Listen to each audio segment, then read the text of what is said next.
A gente tem um plano de acessibilidade muito bacana que vem sendo construído em conjunto desde a concepção do projeto.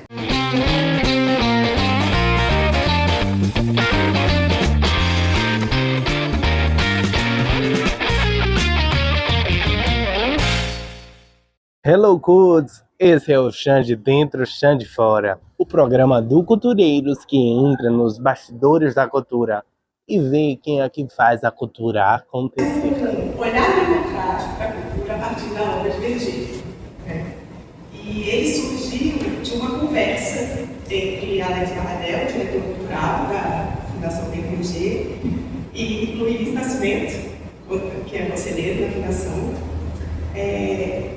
que eles sempre pensando nessa história de ir além dos espaços culturais e dos museus. Hoje estamos na Fundação Pierre Verger para acompanhar o lançamento da Caravana Verger, um projeto que levará a obra de um dos maiores fotógrafos do mundo, baiano, de coração. É uma exposição itinerante que começa na periferia da primeira capital do Brasil e termina na periferia, próximo do poder da atual capital brasileira, passando por cidades do interior da Bahia, de Pernambuco, da Paraíba, de Alagoas e de Minas Gerais. E depois de definido esse conceito, então, de deslocamento, a pesquisa acabou mergulhando, em busca do conteúdo que iria ser levado para esses lugares. E para que lugares isso seria levado também? Uma proposta que une fotografia, arte, caminhão, circulação e acessibilidade. E se tem esse diferencial, é uma pauta prioritária aqui no Cultureiros. Então ele fugiu um pouco do contexto de origem, o contexto parisiense, burguês, trazendo, tal como na música do Milton Nascimento, alma no chão, chão na alma. E isso faz com que ele percorra tantos lugares com essa intenção, de se conectar com o cotidiano das pessoas, com as pessoas. Isso é o que é possível vislumbrar em todas as fotografias. A Caravana Verger, ela é uma exposição itinerante, então, com fotografias de Pierre Verger sobre a cultura popular, especialmente do Nordeste, e ela viaja num container por 18 cidades do Brasil.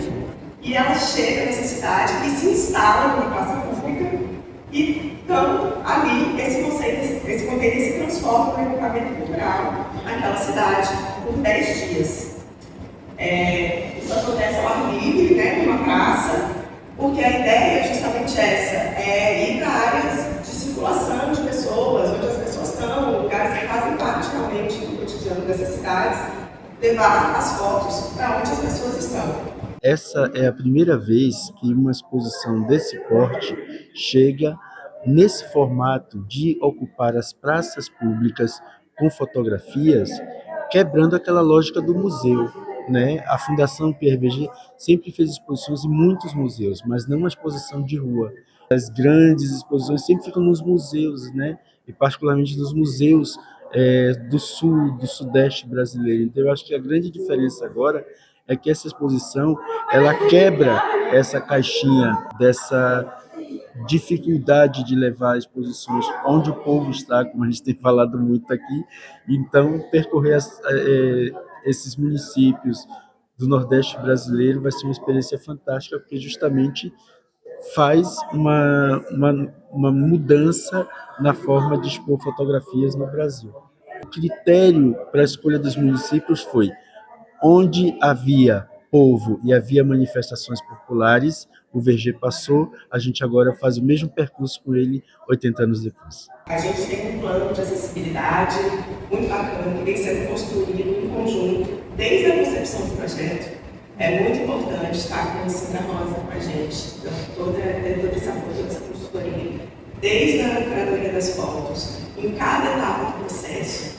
A ideia é realmente que a gente consiga diminuir o maior número de barreiras possível e a gente tem construído isso no processo todo. Sandra Rosa é uma equipe maravilhosa de pessoas que estão produzindo todas as descrições das 80 fotos mais até.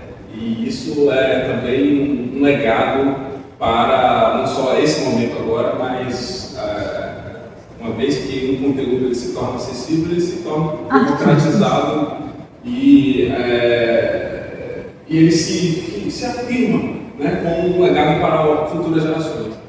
Eu já tinha feito um outro projeto com o pessoal da PRVG para uma exposição em Salvador.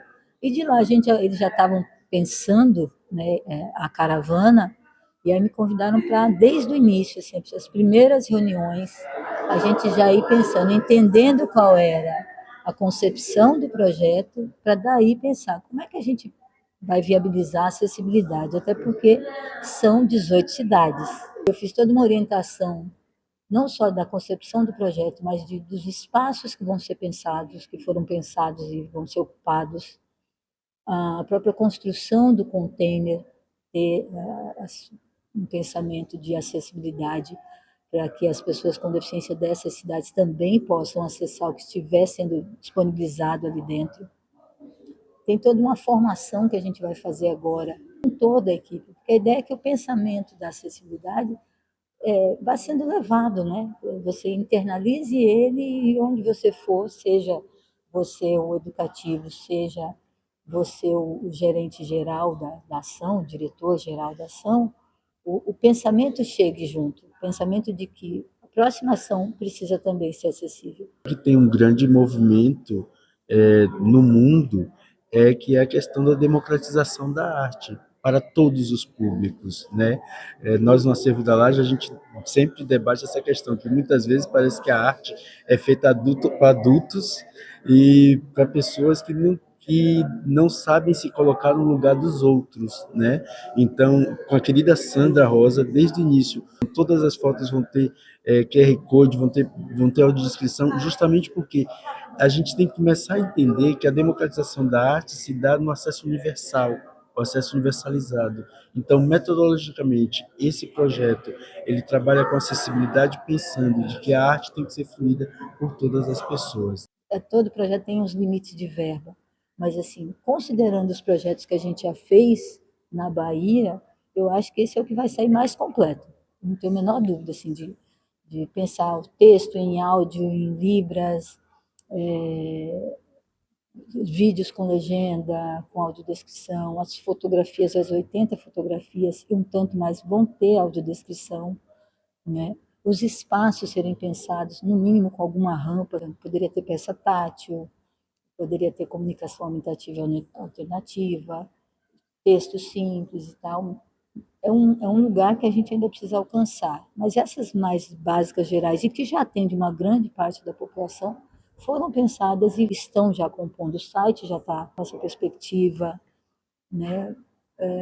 Acho que tudo assim que a gente tem conseguido pensar tem sido feito, proposto, e assim, em nenhum momento, até pela própria concepção da fundação, que é assim, levar esse conhecimento do PRVG a todo mundo, a qualquer população, e principalmente a população que menos acessa. Com a potência do encontro, a Fundação ela recebe diferentes pesquisadores do mundo inteiro pesquisando sobre suas origens, sobre os processos que podem ser vislumbrados, imaginados, reimaginados a partir da fotografia, e que, por exemplo, a gente tem em Canudos pesquisadores que chegam aqui buscando essas imagens históricas de Verger, mas que tem outro sabor quando a exposição vai ao encontro das pessoas, né? Se você me lembra, o que a gente absolutamente gostaria de alcançar com esse projeto é trazer essa cultura popular que a gente fotografou há 80 anos atrás, que é fundamental, eu acho, pela criação da identidade de todos, e que essa cultura ela ajuda as populações mais jovens a ser orgulhoso de onde ele vem, né? Porque isso nem sempre é. A gente está numa sociedade assim, onde a gente tem muitas imagens que vêm do exterior, né? Muitas do exterior da Bahia, do exterior do Brasil. Os mais jovens são fascinados muitas vezes com coisas que vêm de fora e não percebem a importância de coisas que existem, que existia na própria cultura. Então, tipo, essa exposição quer valorizar essa cultura que a gente fotografou, a cultura que existe até hoje, de uma forma diferente às vezes, e que isso ajuda a construir assim, a identidade dos mais jovens. Em geral, exposições acontecem nos grandes centros urbanos, onde tem museus ou espaços culturais grandes, é importante. Aqui a gente escolheu cidades que fugem justamente das rotas clássicas da cultura, que às vezes nem tem espaços culturais. Então, primeiro, a escolha das cidades e também o espaço, né? Fazer uma exposição tão grande assim num espaço público aberto, a gente nunca tinha feito. Às vezes uma pessoa ou outra tinha botado 10 fotos num lugar, né, assim, num lugar, numa praça, no outro, mas era muito reduzido. Aqui o conceito mesmo de apresentar esse material em um ambiente público com todos os desafios que tem, em termos de segurança, em termos de preservação das obras, com a chuva, com o sol, assim, muitos desafios, mas creio que vai dar certo. A gente tem uma equipe grande que trabalhou para tudo isso assim, ser preservado e conseguir passar às 18 cidades. A interação acontece também com oficinas de arte e educação, que também serão para alunos das escolas públicas. E o interessante é que quem guia essas oficinas são arte educadores da própria cidade, né? Então, é outro tipo de abordagem para a gente se aproximar também dos jovens e poder desenvolver esse trabalho localmente. Em cada lugar, a gente tem uma equipe de 9 pessoas localmente contratadas. Então, tem 5 arte educadores, a gente tem um fotógrafo, tem um produtor e tem os mediadores também, que ficaram com acolhimento da exposição. Não é uma questão de direito, é uma questão de humanidade.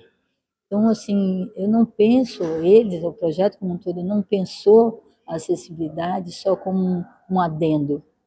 Ele pensou que eu quero afetar, mesmo afetar, de afeto, né? Todas as pessoas. E aí, nesse lugar, e não só de afeto, de guarda dessa memória, de resgate não, né? Mas assim, de busca dessa memória e de provocação de que esse lugar seja tocado por todo mundo, né? A gente sempre pergunta assim, como fica a memória das pessoas com deficiência se elas não acessam? Como fica o repertório das pessoas com deficiência se elas não acessam? Como fica a construção simbólica, cultural, de vida dessa pessoa se ela não acessa? Né? Então, essa exposição, eu acho que ela deixa um pouco esse lugar, assim, de, sim, a gente quer que todo mundo acesse, né? Todo mundo alcance isso, sinta, guarde, leve para diante, né?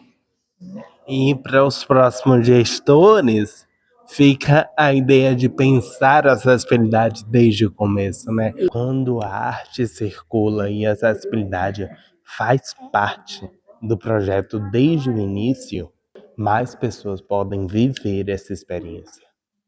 Eu sou Xande Fateixa e esse foi mais um Xande Dentro, Xande Fora. Nos vemos no próximo encontro.